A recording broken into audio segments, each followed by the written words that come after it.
رب العالمين حمدا يوافي نعمه ويكافئ مزيده اللهم صل على سيدنا محمد في الأولين والآخرين وصل وسلم على سيدنا محمد في النبيين والمرسلين وصل وسلم على سيدنا محمد في كل وقت وحين وصل وسلم على سيدنا محمد حتى ترث الأرض ومن عليها وأنت خير الوارثين اللهم صل على سيدنا محمد النورك الساري ومددك الجاري واجمعني به في كل أطواري وعلى آله وصحبه نور.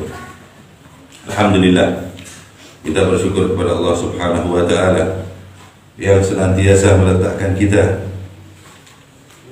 yang senantiasa bersabar kepada tingkah laku kita. Ya, kalau sabarnya Allah Subhanahu wa Ta'ala, Maha Penyabarnya dinamakan apa di dalam Asmaul Husna, yaitu nama yang terakhir As-Sabur.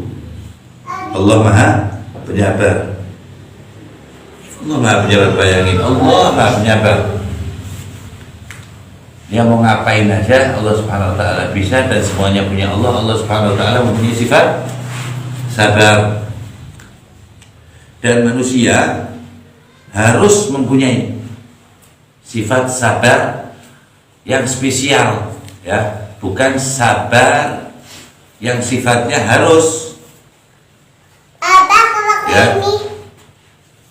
Jadi ketika sabar itu yang bagus, yang baik, yang dicintai, yang mustahab, ketika kita bisa, kita kuat, kita kuasa, kita menstatuskan diri seperti tidak bisa, tidak kuasa. Itu yang paling bagus sabar. Engkau bisa membalas orang tersebut yang lemah, ya, kita lebih kuat, tapi kau tahan, itu lebih paling disukai oleh Allah SWT.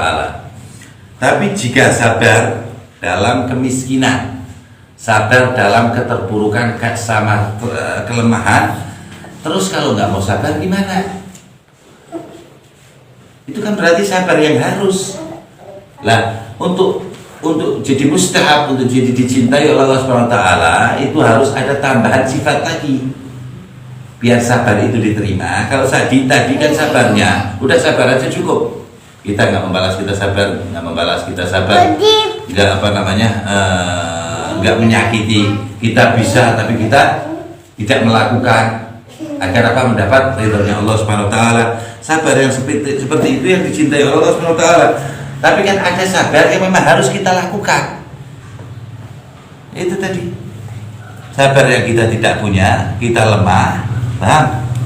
Kita ingin sesuatu, itu sabar yang memang harus kita lakukan. Kita dapat pahala kalau kita punya sifat satu lagi. Maksudnya sabar itu bisa berkualitas itu kalau kita punya satu sifat lagi yang dinamakan qanaah, yaitu menerima. Kalau yang tadi kan harus sabar. Jadi sabar yang asli itu ketika kita mendapat banyak nikmat, ketika kita berpuasa, kita bisa menekan orang, kita bisa menekan harga, kita bisa menekan itu, di situ kita nggak lakukan, itu sabar kita. Tapi kalau ketika kita ini terzalimi, kita ini lemah, kita ini melarat, terus mau apa kalau nggak sabar? Nah, akhirnya apa jadinya kalau nggak ada ilmu? Ajiz. Sabarnya itu sabar pasif. Ya wis nunggu berarti arahi. Nggak ada doa, ya. Harus ada sifat tadi apa? Guna.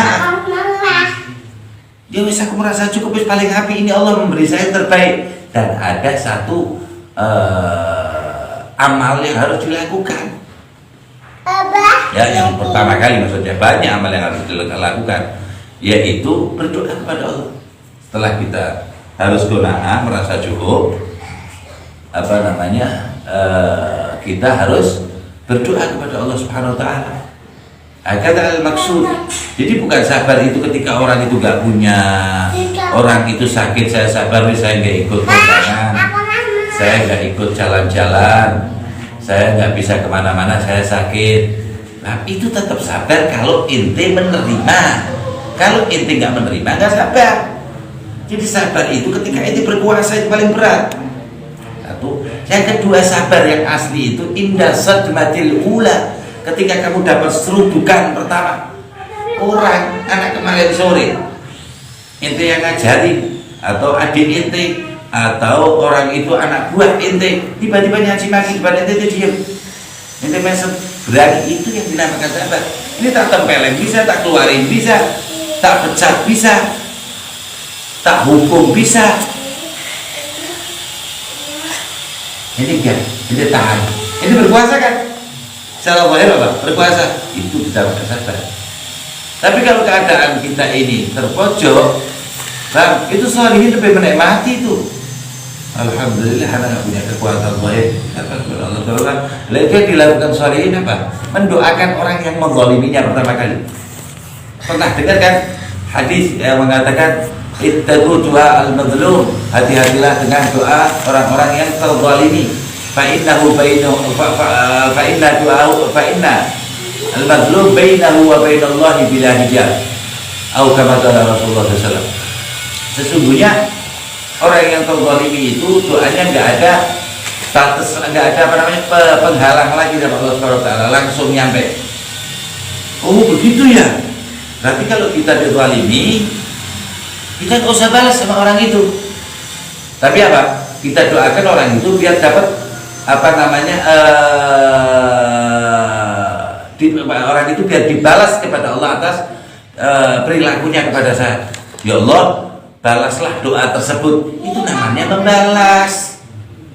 Lebih serem lagi malah minta balasin Allah. Jadi doanya orang mazlum, orang yang terzalimi itu paling bagus untuk dirinya sendiri dan untuk dirinya sendiri biar dikabul oleh Allah Ta'ala. Doakan orang yang menzalimi engkau. Ya Allah, aku memaafkan, berilah hidayah orang yang menzalimi aku. Ya Allah, sebagaimana engkau meletakkan aku di posisi ini, kabulkanlah doa-doaku ya Allah. Ya, udah habis itu minta, ya Allah ampuni dosa-dosa kami, kau pula aja. Tapi yang zalimin ente itu doa yang pertama, itu yang Allah Ta'ala maksud sabar. Yang kedua, indah sadaqatil ula, ketika pertama kali ente mendapat sentakan, dengar apa, kaget apa, ente gak berubah, kontrol pertamanya Allah. Kan biasanya kalau dengar apa yang atau peristiwa sesuatu itu pasti kaget orang. Ada yang marah, ada yang khilaf, ada yang macam-macam, nangis, ada yang tertawa, terbahak-bahak, macam-macam. Itu enggak ini kontrol bahwa hadza ini semuanya minallah. Inna lillah, ini dari Allah, wa inna ilaihi rajiun. Semua akan balik semula. Jadi kalau lalawan itu nggak harus mati, enggak ya. Nah, tapi yang domain itu